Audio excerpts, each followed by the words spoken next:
ginagawa dun sa kahoy. Ayan yung mga, ito ang finished product pagka natuyo na yung kahoy natin.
Last one.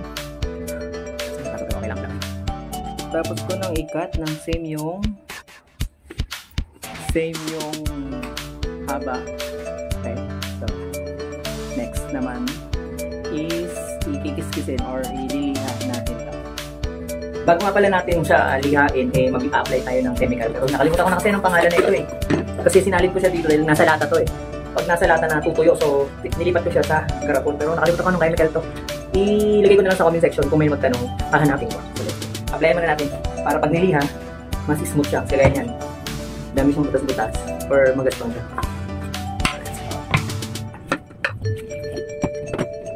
Tomato brush.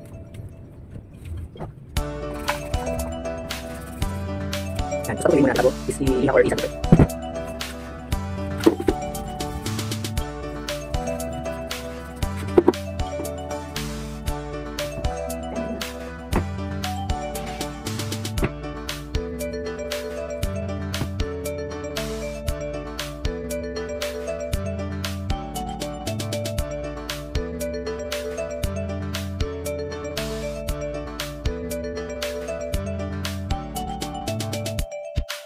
So, tapos na tayo maglagay ng chemical nung para pagnilihan natin siya is makinis na siya. Pero papatuyuin muna natin. So, babalik na lang tayo mamaya. Total, magtatanghalian na alas 11 na. So, let's go. Mamaya na lang ulit. Ito na siya. Medyo tuyo na siya. So, ililihain na natin siya. Tuyo na yung ating mga pinaglagyan. So, ang gagamitin natin is itong 80C at saka 150C.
So, ayan guys, last na lang ang ating kiskisin.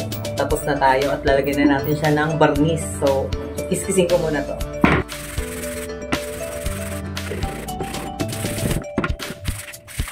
So, yan. Tignan mo yung itsura ng pag na-kiskis na ng liha or na sandpaper ko na siya. Yan, di ba makinis? At kanina medyo magaspang-gaspang. So, balik ako, kukunin ko lang yung pang-barnis. So, yun na nga guys. Ito na yung iba-barnis natin sa kanya sa ating ginawang kahoy. Bali, nilagay ko rin siya sa may bote kasi nga nasa lata rin. Hindi ko alam ulit kung nakalimutan ko kung ano yung pangalan nito, pero ilagay ko na lang sa comment section or ano pagka nag-edit na lang ako. Pero sa ngayon, maglalagay na tayo ng varnish para sa ating final touch. Ito. Let's go. Yan. So, ito yung so, ilagay natin sa back-up na tayo para makita natin yung kulay. So, ito ngayon siya. Ito yung wala pang varnish at ito yung may varnish na. Diba makintab na yung isa. Tsaka nagkulay ano na siya. Kahoy ng ano. Maganda. Then next, ito na. Makita ko sa inyo.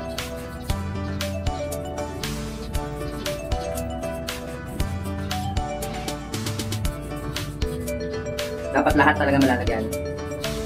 Tsaka nga pala guys, yung nilagay ko kaninang unang chemical bago ko sa niliha eh, yun yung pagka binarnish mo eh, hindi siya pumapasok sa loob. Kasi yung iba, pag hindi mo nilagyan nun, ang kahoy, hinihigop lang yung varnish.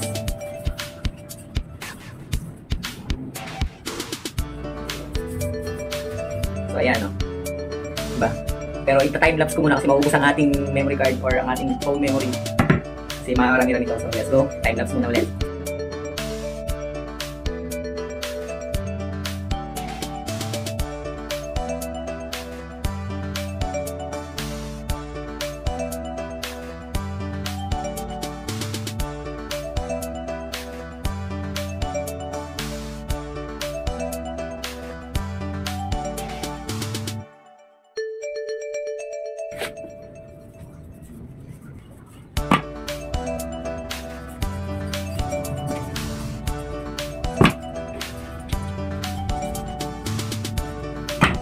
So, done na tayo. Done na tayo mag-varnish. Bali, papatuloy pa to para sa aking sa magkagawin talaga dito. Pero kung gusto nyo malaman kung ano yung gagawin dito, pwede nyo search yung page ng Takushiro Banner and Lantern Apparel. Basta yun, yung Banner and Lantern Takushiro. Search nyo, nakikita nyo kung ano ginagawa nito. Pero hindi nyo lang at dadalhin ko kayo sa loob. Papakita sa inyo kung ano bang talaga ang gagawin nito. Pero kung gusto nyo makita yung ibang magawa, doon sa page ng Takushiro. So, ayun yung gawa natin. Papatuyuin pa.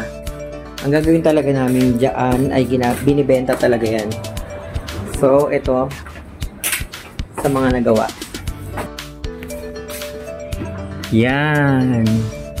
Wood, open, close yan. Bali yung ito, open, close. Pero yung nasa likod nito is open. Ito nasa likod nito is close yan. Yan yung mga gagawin. Pero isa lang to sa ginagawa dun sa kahoy. Yan yung mga, ito ang finished product pagka natuyo na yung kahoy natin. So, thanks for watching guys.